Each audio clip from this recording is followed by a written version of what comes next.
A very good afternoon, viewers, and welcome to the 1873 TV, Your Vision, Your Power. My name is Tinashe Mpasiri. This afternoon on the 1873 TV, we present you the show, The Zimbabwe I Want, with presidential aspirant candidate Dr. Nkosana Moyo, who will be joining us shortly on our Skype line so that we can have a conversation with him pertaining the Zimbabwe he wants to see. And if you also want to be able to partake in this conversation by adding your comments, remarks, or even sending through your questions, you're very much welcome to do so, as we are streaming live on the Zimbabwe Today Facebook page as well as the 1873 FM Facebook page.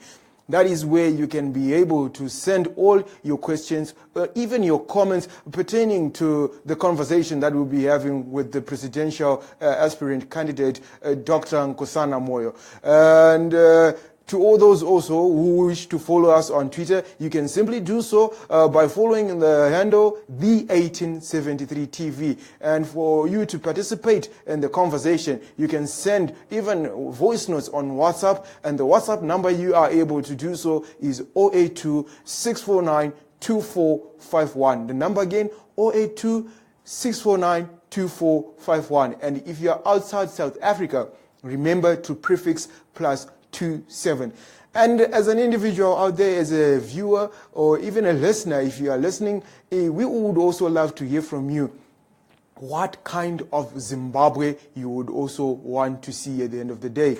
It's very much important that you add your voice to this conversation, as it is very important for us to hear your views. And the more views we get to hear, it enables us to have a battle of ideas, and at the end of the day, we let the best idea win.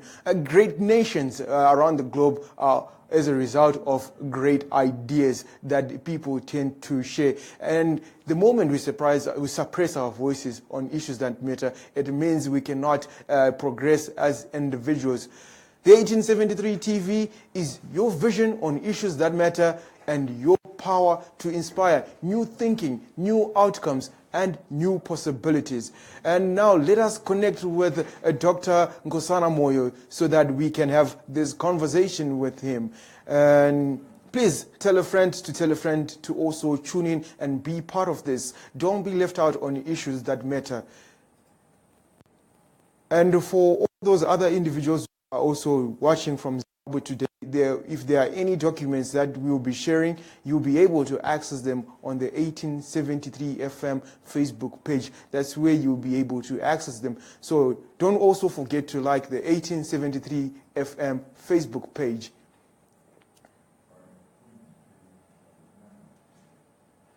Okay, we're still trying to connect with the Dr. Nkosana Moyo, and as soon as we have him on our line, yes, we will definitely go ahead with the conversation that we will be having with him, what kind of Zimbabwe he wants to see. Don't hesitate to send through your comments, questions, remarks via the social media platforms that we have provided.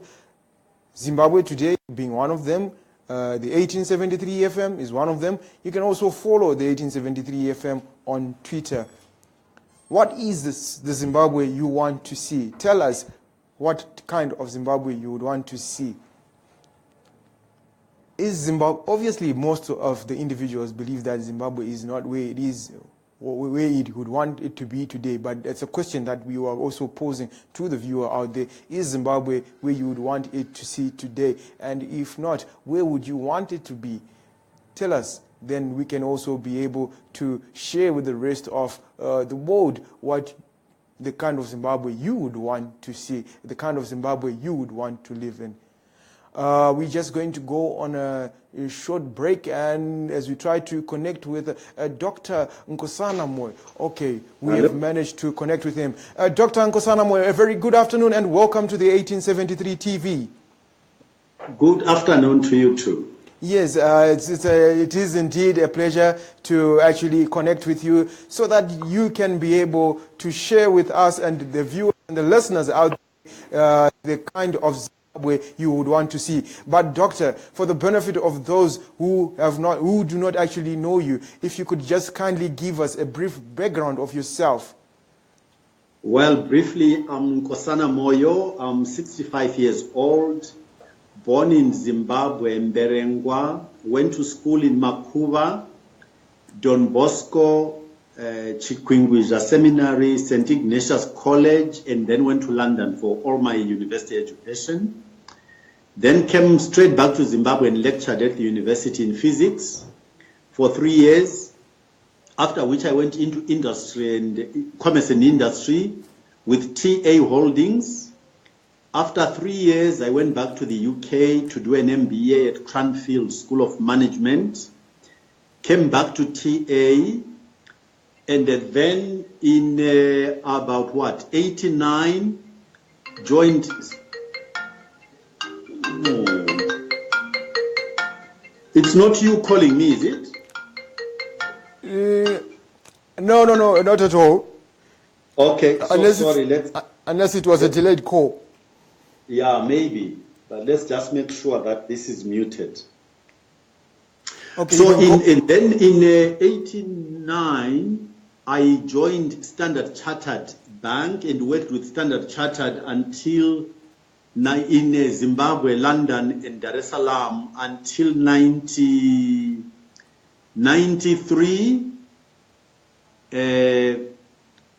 Until 95, actually, 95, at which point I started my own venture capital company back in Zimbabwe, a company called Batanai Capital Finance. And I ran that until 2000, when I was invited to join the cabinet as Minister of Industry and International Trade. And I worked in that capacity for 10 months before I decided I was not adding value because of a difference in perspective in terms of strategy of how the country ought to be, how the country should have been managing its transition, if you like, and the whole issue of land redistribution. So at that point, I left and went to Washington and joined the World Bank Group, but I was based in IFC, the private sector window of the World Bank. Was there for 2.5 years before I was headhunted by the Commonwealth Development Corporation of the UK. And after joining the CDC, it was restructured and they formed a private equity GP, which I went with, and I stayed there for 5.5 years in London. At which point, Donald Kaberuka, who had been elected to run the ADB, asked me to come and help him in Tunis to set up the Chief Operating Officer's office, which I did until my retirement from paid employment at the age of 60 in 2011. Then I came down to Southern Africa and set up from scratch an entity which I am just in the process of exiting now to go back and campaign. That is the Mandela Institute for Development Studies, or just MINDS for short. So that's really the summary of who I am. Well, thank you, Dr. Nkosana Moyo, for that summary of yours, and it is a rich background, I must say. Dr. Nkosana Moyo, you have actually put your hat into the presidential race, and clearly what I could actually state is that Zimbabwe is not in a place where you would want it to be. So what kind of society would you want to see at the end of the day, Dr. Nkosana Moyo? I would like to see, firstly, a cohesive society, so that whether we're doing well or we're doing badly, we as a society, the same you'd expect of a family, to be joined up. In other words, we go through thick and thin as a joined up nation. So for me, cohesion of Zimbabwean society is really, really important. The second thing is, clearly I want to see a prosperous society, which I believe would be a result of that cohesion, because the cohesion will allow us to be very focused and agree on an agenda to execute in order to develop that prosperous society. And I think a facilitative element to that would be a democratic society.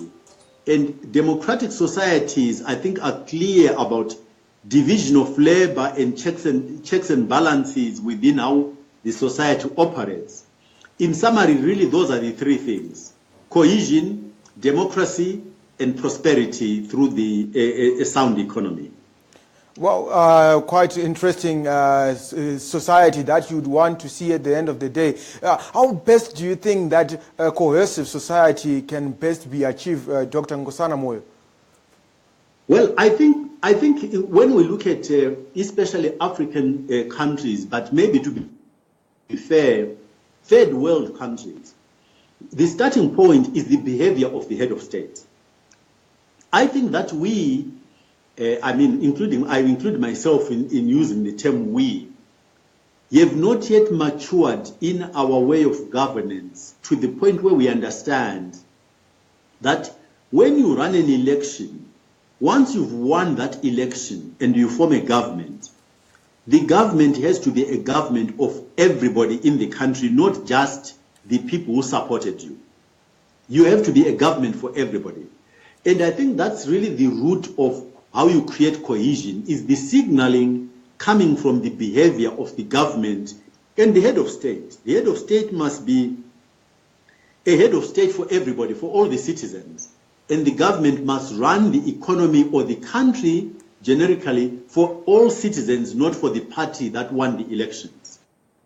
Dr. Nkosana, okay, you can go ahead and finish. Sorry, can I just another component of this? Yes, you can go ahead.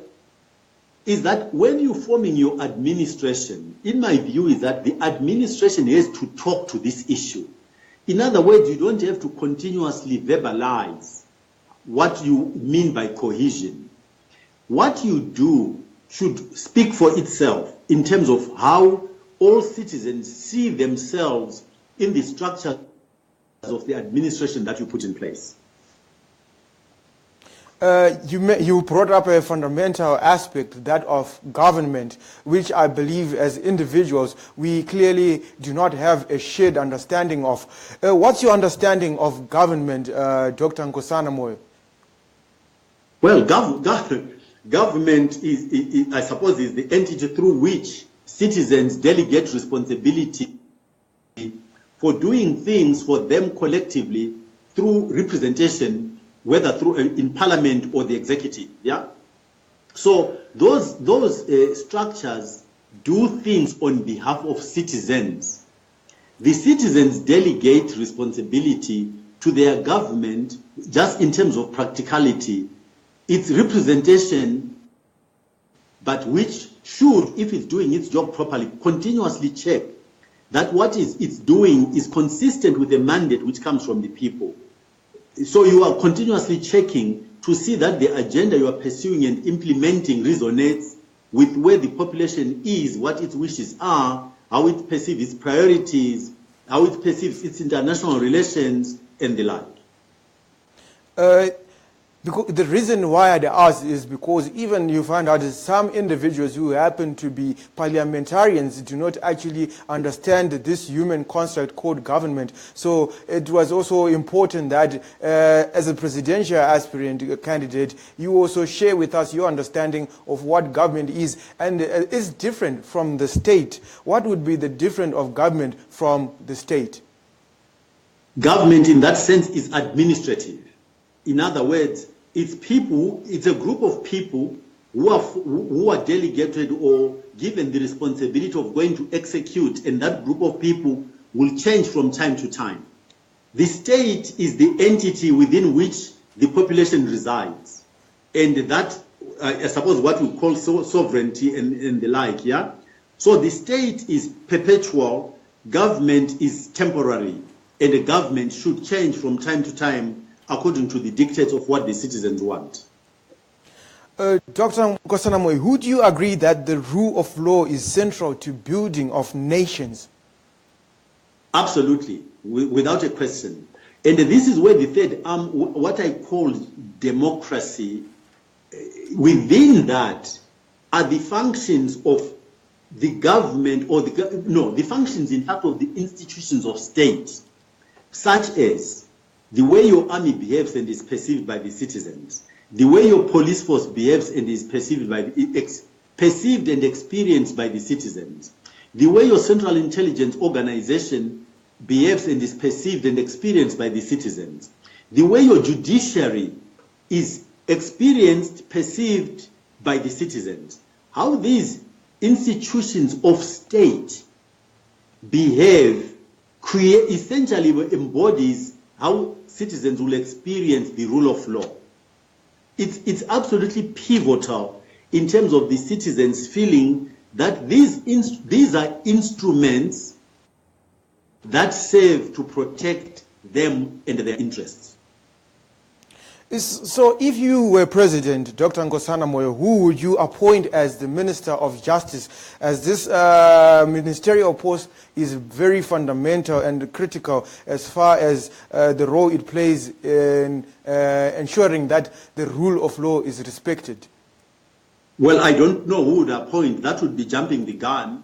But for me, it would have to be somebody who is technically qualified to run that particular institution.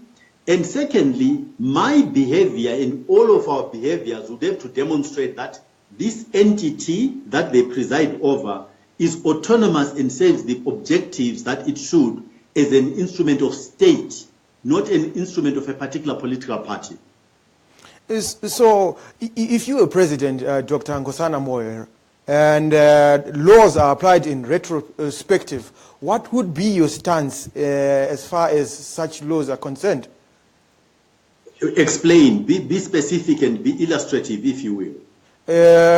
What actually comes to mind is the Reconstruction of State Indebted and Insolvent Companies Act of 2004, which was so go on. Which was applied in retrospective. And an example I can actually give as far as in law applying in retrospective is assume there is a road today and there's no speed limit whatsoever, and then a week later I'm driving along that road and there's a speed limit that is put in place stating that you cannot drive above 80 kilometers per hour, and I am stopped by the police and they fine me for having sped on the road a week before at 120 kilometers per hour. What would be your take on that particular instance? I think generally speaking and globally, laws are not meant to apply retroactively, generally speaking. I qualify because you would have noticed that of recent, especially with laws which relate to, what can I call it? The molestation of whether it's or women or children, both in Europe and in the States, we've seen essentially laws being applied retroactively. So I think it all depends on the sensibilities of society at a given point in time. But I think generally speaking, the principle that is applied to law, as far as I'm aware, is that laws do not apply retroactively. So, I mean, you are a banker, Dr. Nkosana Moyo, and in your experience as a banker, is it something that you have actually heard of, such that a state is a company can be indebted to a state? What do you mean? A company can be indebted to a state? A state lends money to the company? Basically, when you look at this reconstruction of state indebted and insolvent companies act, that's what it clearly states, that a company is indebted to a state. In your experience as a banker, is it something that you have actually ever come across? No, but I think you'd have to give me specifics, because I think generalizations in this instance are not going to help us. I've said, as a general approach to law, law does not apply retroactively. Yes. But I've also given you a case where this is actually happening as we speak. Yes. In cases of sexual harassment and that kind of thing, we have seen active application of the law both in Europe and in the US. That I got very clear. But what I'm also asking is the fact that can a company be indebted to a state? Just in your experience, your personal experience as a banker. Yeah, but again, it depends on if the state lent money to a company, then the company will be indebted to the state, yes. But I think you see, because you are not being very specific in terms of what exactly is your question. Okay. The answer to your question is yes, it can be. If the state lends money to a company, the company will be indebted to the state.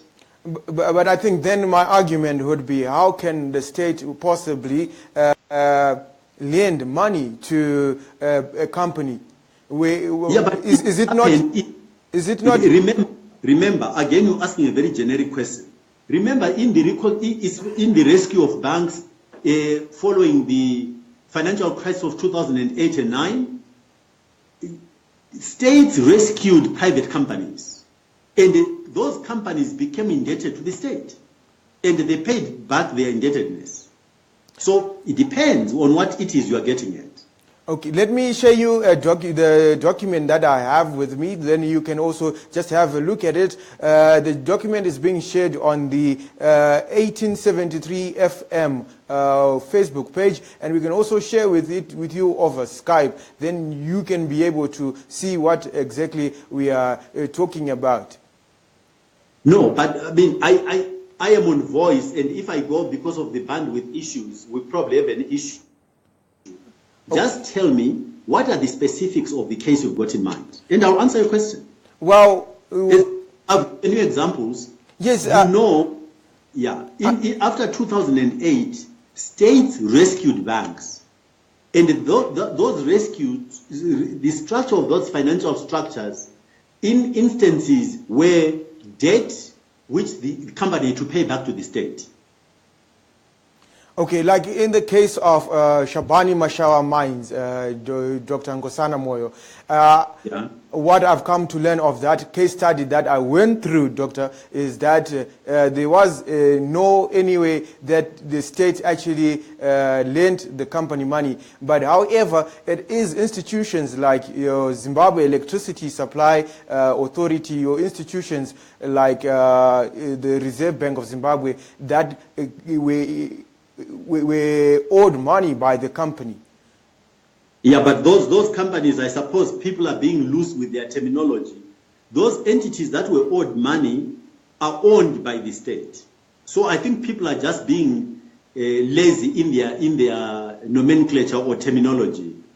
It is ZESA or whatever else was the service provider who would have been owed money, and that's the proper way to state the case. But wouldn't it be ZESA that would go before for the company to be able to get whatever money it was owed? Yes, that's where I would expect, yes. And obviously an act would not be needed for such an instance. Well, but I mean, like I just gave you, again, depending on the circumstances and what's behind it, countries have got it within their power to legislate as they see fit, and I've given you an example of retroactive legislation, which is not the generic, but it has happened. So I think general questions like this won't help us go very far. Okay. You would have to be, yeah? So Doctor, would you agree that a creditor and a debtor are equal before the law, though? Yes. And the premise of this law is that the state is a superior creditor, in essence. Yes, normally, yes. That is what the premise of this law is basically stating, that the state is superior creditor. But that if the creditor and the debtor are equal before the law, hold on. The hierarchy of creditors is not the same as what you've just said. If you had said to me, ZESA supplied power to Shabani and Mashaba mines, and the government also lent money to these. And in that situation, that's when you start talking about the hierarchies of creditors. But you were coming at it through a shareholding. In other words, government being a shareholder of ZESA, not the same thing. I think I'm a bit lost there. Come again, Doctor. are confusing shareholders and creditors, and you're conflating the two issues. No, this is specifically on creditors, just creditors. Yeah, but you know what? Why is the show turning into a discussion on Shabani and Mashaba mines? No, it's not turning into a discussion on Shabani Mashaba mines. But, Doctor, what I'm trying to get to is your understanding, especially of a law being applied in retrospective. Which I've answered. And whether this, like in this particular instance, if this does not offend the doctrine of equality. Yeah, but again, like I'm just telling you, your framing of the question is not going to help us because you're not being specific. I've explained to you, there is a difference between an entity I own being a creditor to somebody and I, as a shareholder, being a creditor to somebody. It's two different things. Yes. So I've explained that. Yes, which I got clearly, Doctor. So can we move? Yes, how familiar are you, though, with the Shabani Mashaba mines affair? I'm not, because it's been no concern to me. Okay, but I mean, most young people in Zimbabwe would say this is it would be of much concern to them, considering that the company itself employed 20,000 individuals and 100,000. I think you are making a big mistake. I know about Shabani and Mashaba mine. I do not know the specifics of what you're talking about at all. So if you start making this the main subject of our conversation, when you've got specifics that I do not have, even your listeners will begin to think you brought me on the show to try and justify something or other. And I think you're not being smart. You know, Doctor, we're not trying to justify anything other than just getting this conversation to better understand some of the main issues that are in Zimbabwe, that affect the people of Zimbabwe, especially... But then you would have to spell out what are the details of this case for me to give you an opinion. If you're not going to do that, then we're wasting your time and my time and everybody else's time. So, going further, Dr. Nkosana Moyo, would you actually agree that lately you have been quoted stating that Mnangagwa is your preferred candidate? No, I've not done anything of the sort. People asked me a very straightforward question. Would Mnangagwa run Zimbabwe differently from President Mugabe? That is the question. And I was very precise in my answer. The answer is absolutely yes. You would run the country differently from President Mugabe. How does that translate to me him being my preferred candidate? So that is a very fundamental aspect that needed also clarification. And how well do you know Mnangagwa, though, Dr. Nkosana Moyo? I know him reasonably well. He's a man I've met more than once. I've interacted with him. And he's somebody I respect. And do you agree that Mnangagwa is Minister of Justice and he plays a critical role as the Minister of Justice besides just being the Vice President of Zimbabwe? Yes, he does. And that being said, Dr. Nkosana Moyo, I mean, the Vice President being the Minister of Justice, he was here in South Africa a few weeks ago on an investment forum which was hosted by the Zim SA Forum, upon which I managed to also ask a couple of questions. Would you want us to share with you the audio clip of the questions that I asked the Honorable Vice President of Zimbabwe, Emmerson Mnangagwa? Not particularly. Let me tell you what my approach to this election is. My view is that you should be asking me about how I would run Zimbabwe. And it's up to you to ask Vice President Mnangagwa how he would run Zimbabwe. And you as a citizen, if you are and a voter, should then make your decision on who you support on the basis of what I say and what he says. I don't think it's in my place to start analyzing either Morgan Tsvangirai or Emmerson Mnangagwa. I leave it to the citizens to do. What you absolutely are right to do is to question me on my views of what I would have to offer Zimbabwe, how I would run Zimbabwe and why. That is what the conversation should be. But I thought it was what you wanted changed in Zimbabwe after all. Yeah, but that's not discussing the other- what is it? What is it that you wanted changed in Zimbabwe? I've just told you. I told you about the economy. I told you about democracy. I told you about nation building and cohesion. So ask me anything about those areas and we'll have a conversation.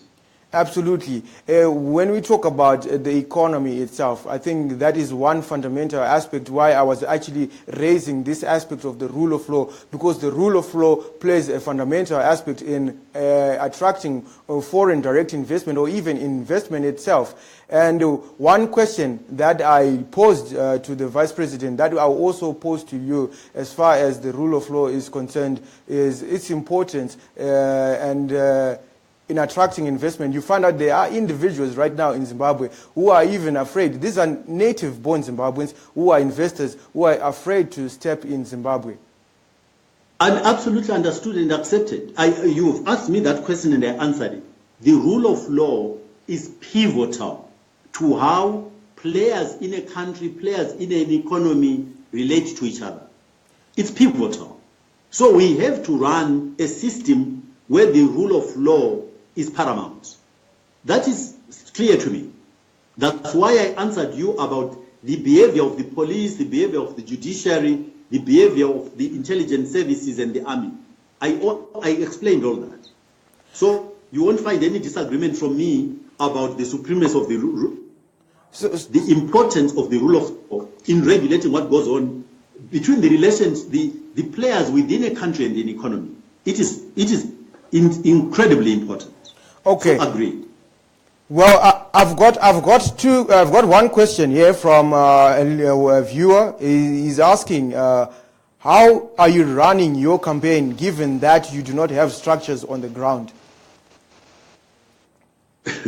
Well, why would I share my strategy, which can potentially be taken by my competitors and run with? All I will tell you is my strategy is working and we're going to win.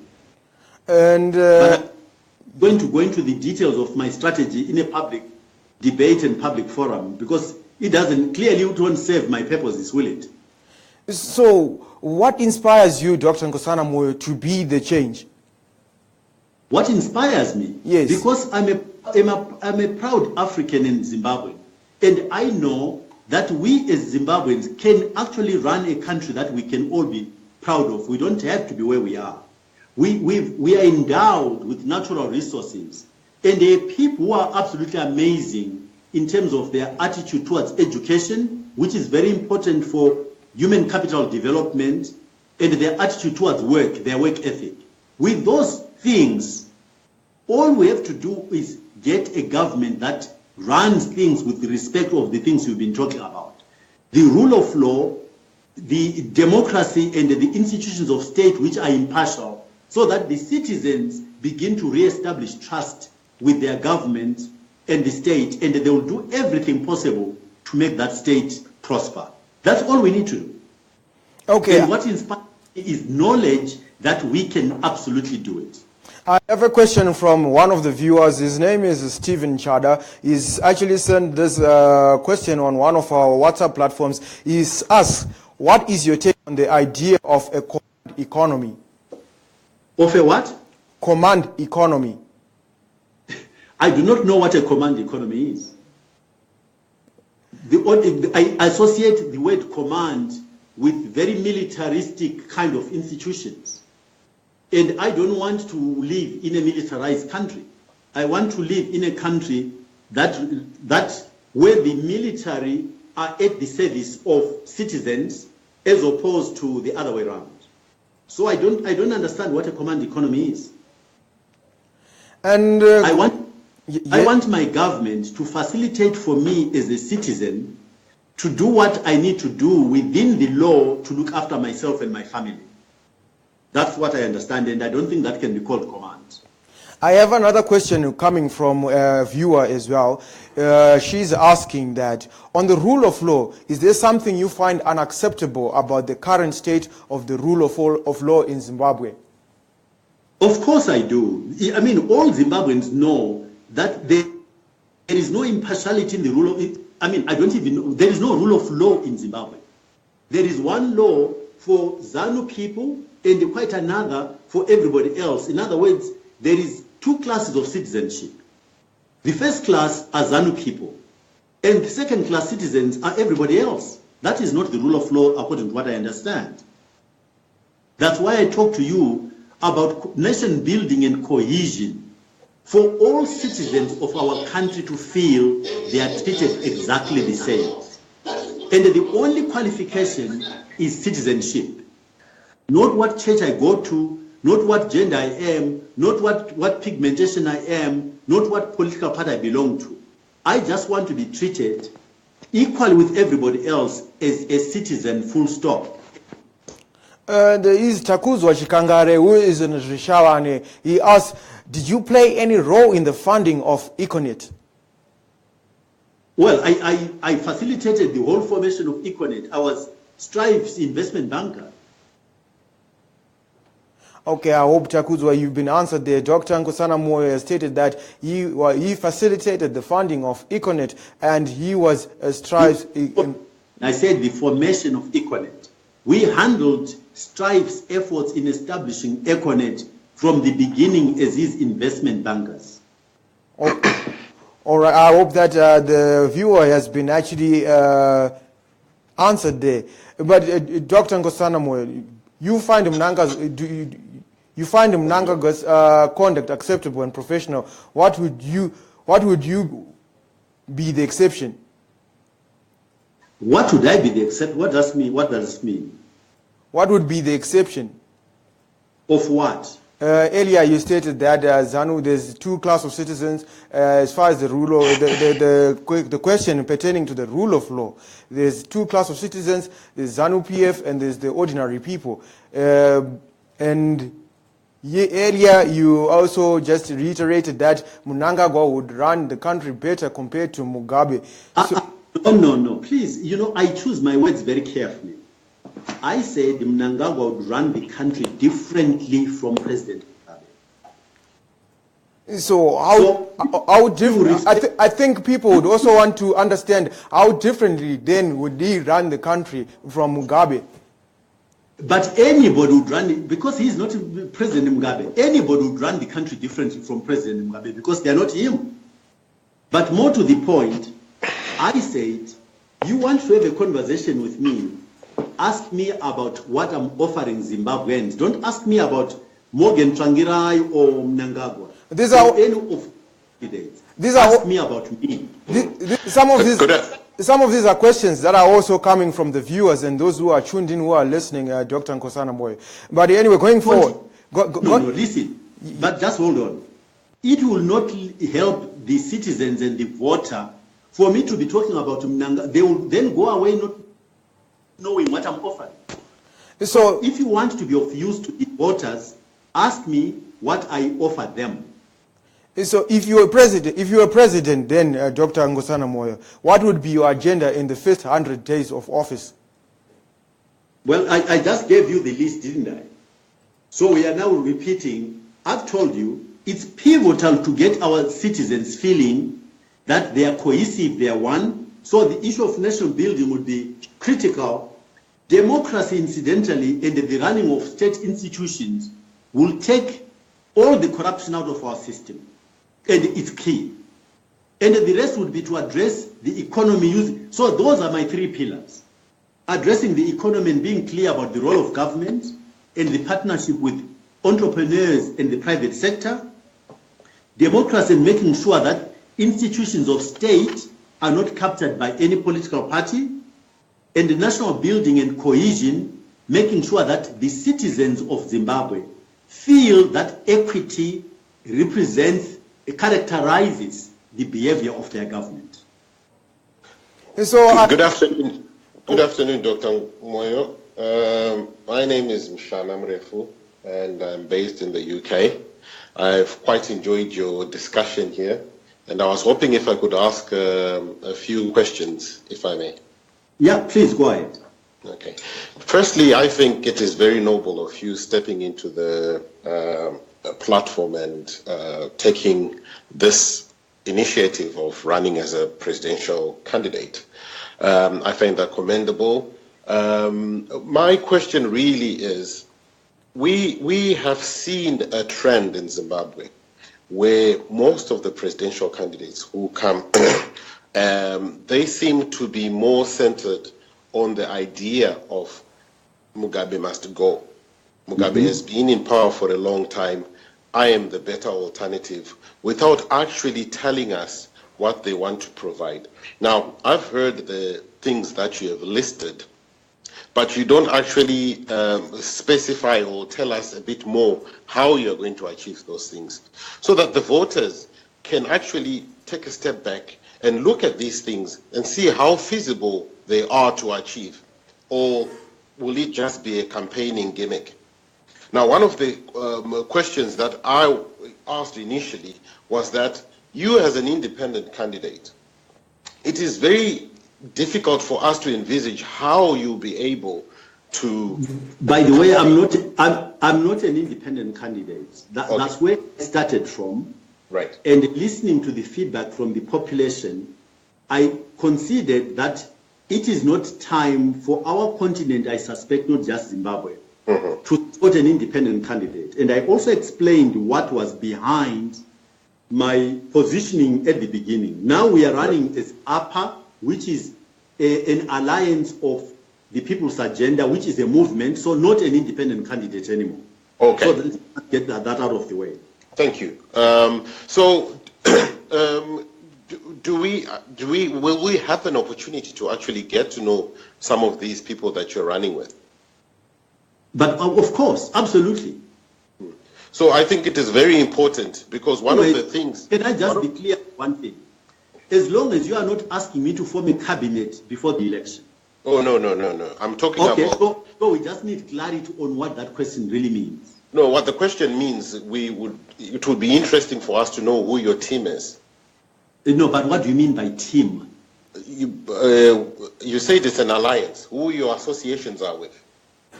You mean you have not followed how Zimbabweans are literally taking this and making their own as Zimbabweans? So now I'm a bit lost. I thought you do have. All I want to clarify is that you are not asking me to form a cabinet in advance. That's all. If that is the case, in terms of who is in this movement, that should be clear and will become.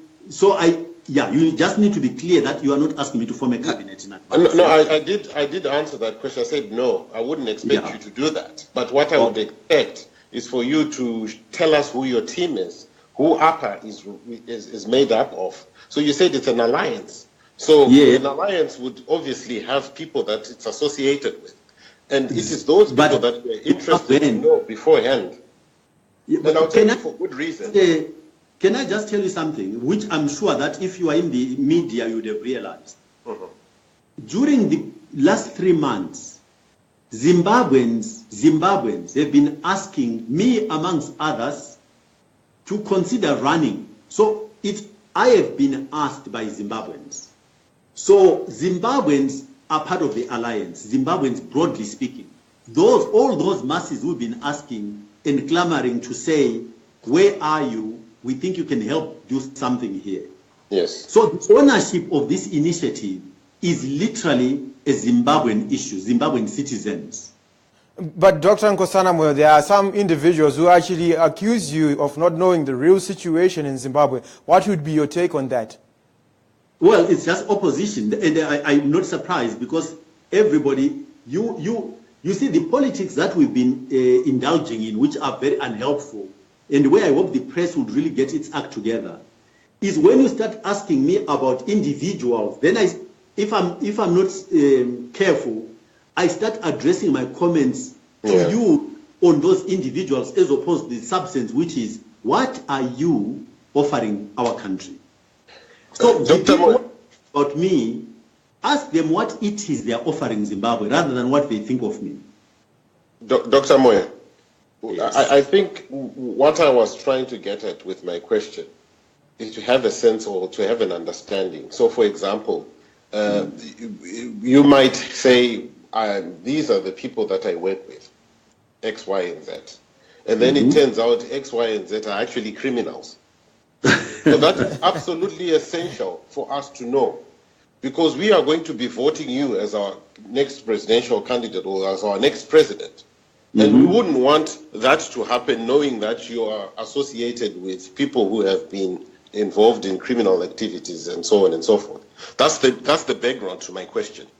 Yeah, but do you, so again, that's why I asked you, are you talking about a shadow cabinet? Or no, not a cabinet, an alliance. Obviously, you're going to have people. So I don't know, maybe you could explain to us how the alliance works. But let me also explain why I'm putting it that way, because I understand the validity of your question. So don't get the impression that I think, in fact, the way you've illustrated and explained why you're asking is really important. Yeah, i.e., if you were going to have people in your administration who are criminals, and then on the other side we say we're going to eliminate corruption, that would be inconsistent, right? Yeah. Yes. So, but that's why I was asking you. You are not asking me to form a shadow cabinet as of now. No. If, for instance, a criminal goes, because they are still loose out there in society, and they go and vote for me, how am I ever going to know that they voted or they didn't vote for me? Or perhaps this is why I asked, maybe if you explain how your alliance works, maybe I'll have an understanding. Because my thoughts are, for example, you would have organizations such as, it's an example, I'm not saying that is the case, such as this flag. You will have organizations like Build Zimbabwe or whatever, different organizations out there, and you come together. Okay. So in order to complete your illustration, give me an example of a criminal organization. I haven't actually come to that point. And the point I want to understand is this what you mean by an alliance, where you are now working with different groups that are interested in achieving the same goal? And all I'm saying is that the case first? Absolutely, they are all welcome, but I want to go below that.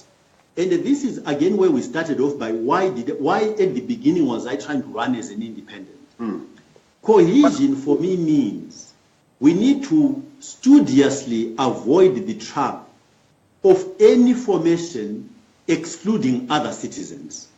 Therefore, if you are not careful, by naming organizations that are umbrella organizations, you lose sight of the fact that there are a lot of citizens who are Zimbabweans who actually do not belong to any of those. Yes. That's why I keep answering you by saying the alliance of Zimbabwean citizens, whether they come through an organization or not, they are included in owning this initiative.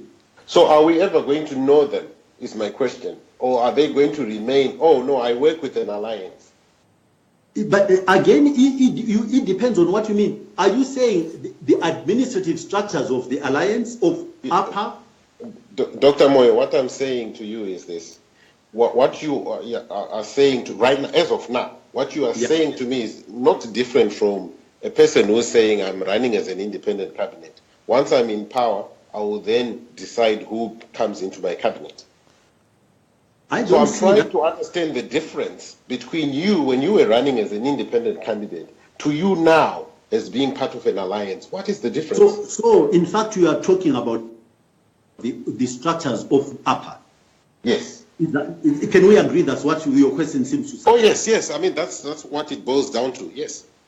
Well, the structures of APA are information right now. Remember, I only declared my decision literally 12 days ago.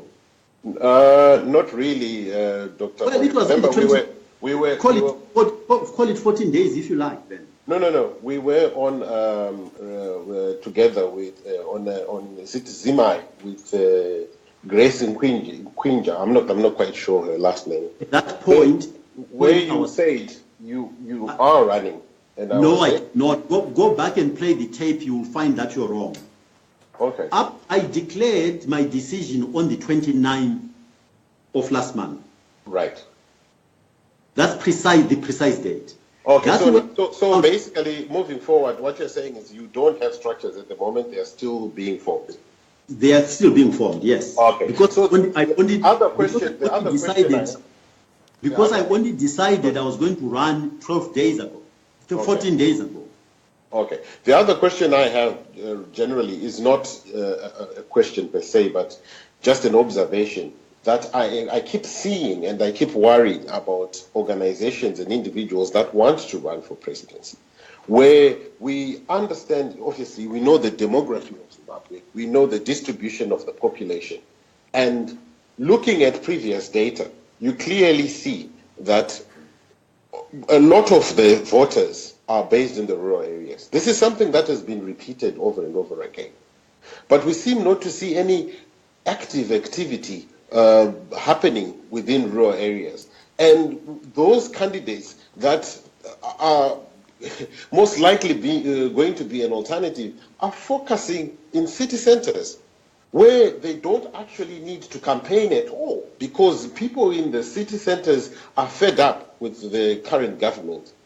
Now, my question basically to you now is, do you have a strategy to actually go and access those potential game changers in rural areas?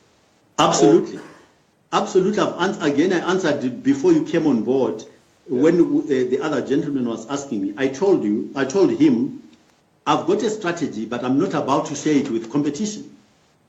Right. Well, again, this is the kind of politics that you find in Africa, where candidates do not tell us, the voters. We are not ignorant. We would like to know, I think make decisions based on whether this works or it doesn't work. Listen, if it doesn't work, that's my problem, isn't it? So I told you about, you can ask me anything you like about what I'm going to do. You can ask me anything you like about what I'm going to do, what I intend to do. What you cannot do and expect me to comply with is for me to share my strategy with anybody so that ZANU and MDC can then take it and go run with it. So, that's not. So if I were to ask you right now what your strategy is to improve employment creation in Zimbabwe, you say, no, I can't share that. No. That's, you are asking me about an election strategy. Is not employment creation one of your election strategies? No, that's a work program strategy. How do we recover? So in other words, that question is completely valid. What would you do about employment and what methods? That's a valid question. The question which is not valid for me is, what is your strategy going to be to get people to vote for you in the rural areas? You are asking me to share my strategy with competition. But isn't it the same thing to say what strategy are you going to use based on employment? No, absolutely not the same. People to vote for you. No, it's not the same. The strategy about employment, the strategy about the economy, about democracy, about nation building, those are the things that the population will make their decision on. How I campaign in the rural areas is not an input into how they make their decision. It's just you are wanting to try and get me to share my tactics. No, actually, Dr. Moyo, my concern really is not, I'm not really trying to make you share your tactics, but I'm trying to understand who you are as a person and whether or not you will achieve. That's why I'm saying your questions in terms of what am I going to do to put the country to rights are valid. Your questions about how I'm going to campaign, in my humble opinion, are not valid, because that is just telling the competition how I'm going to beat them. So Dr. Nkosana Moyo, what is your personal relationship with Mugabe? I would, from my side, I hopefully think it's a respectful one. Because when you left cabinet, Mugabe called you names. What was your response to people who say you are actually weak? I've got no response. Like I said, I can't control what people say about me. What I'm responsible for is what I say about other people. That is a reflection of me and my personality. What they say about me and other people is a reflection of their personality. So Dr. Moyo, my last question. If people want to be part of your alliance, what do they do? How do they get in touch? How do they get involved? We are just on the verge, literally, of putting up a website which will have all of that information. Okay. And is this going to be across the world or just in Zimbabwe? No, across the world, because Zimbabwe, we recognize our fellow countrymen who live outside of the country. So they will have access to all of that as well. And when can we expect this? I think within about 3 weeks, we ought to be ready. Okay. Thank you very much, Dr. Moyo. Okay, thank you. Thank you very much, Tinashe. Thank you, thank you, Mushana. So, Dr. Moyo, there are MDCT people who say you are a ZANU-PF project. Then there are ZANU-PF people who say you are an imperialist project. What do you say pertaining to that? I just say that those are the tactics that competitors are going to use to try and sort of create confusion in the marketplace. Interact with me, look at anything I've ever done in terms of track record, and then tell me anything in there which talks what they're saying. You have alleged that Mugabe refused your institution, MINDS, that is Mandela Institute of Developmental Studies, to be located in Zimbabwe. Is it that the case that Mugabe refused, or it is hearsay? No, he refused. He said I couldn't run it from Zimbabwe. Maybe as we come to the end of this program, since we are coming to the close of it, in closing, what would you have to share with the people of Zimbabwe, and not just the people of Zimbabwe, but also people out in the world who also look into probably investing in Zimbabwe one day? I would say to Zimbabweans in the first place, please try to put under very close scrutiny anybody who is offering themselves for the job of being head of state, and be clear about what job really needs to be done at this point in time in the evolution of our country, and make sure you choose the right person to lead us to building a country that would be peaceful, cohesive, and prosperous. Doctor, in terms of, well, you asked me about the global general community. You want me to say that or not? Yeah, you can go ahead and say it. Yeah, so in terms of well-wishers out there, I would say support us in our efforts to reposition our country so that we can bring Zimbabwe back into its rightful place in the global community as a peaceful and successful, prosperous country. On that note, Doctor, on choosing the right candidate, what is your take on the idea that the president being educated? Well, I think it helps because, you know, in this day and age, we need leaders who have got the capacity to do two things, at a minimum, two things. Understand their own environment, i.e. the domestic situation, their people, wherever they live, urban, rural, whatever. Because if you're going to lead in terms of the people's agenda, you must know what the agenda is through interacting with the ordinary citizens. The second component we can absolutely not ignore is that in today's world, every country is part of the global village.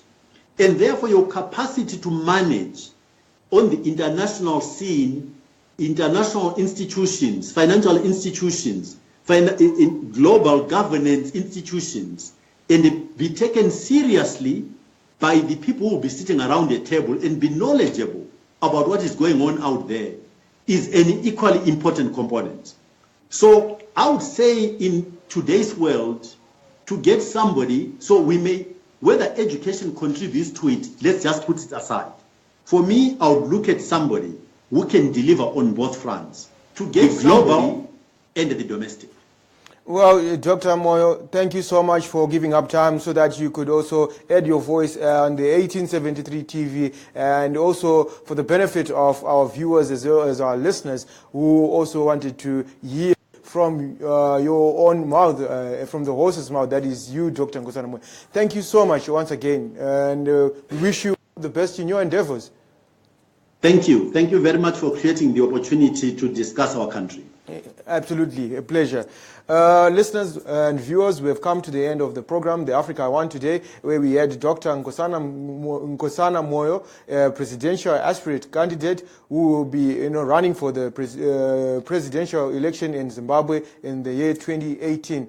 On basically the conversation on the Zimbabwe that he wants to see. We want to hear from you, your comments pertaining to the conversation that we had with him, as well as your remarks pertaining to the conversation, which you can do so through our social media platforms. You can interact with us through Facebook, Instagram, Snapchat, as well as Twitter, and the handle to follow is the1873TV.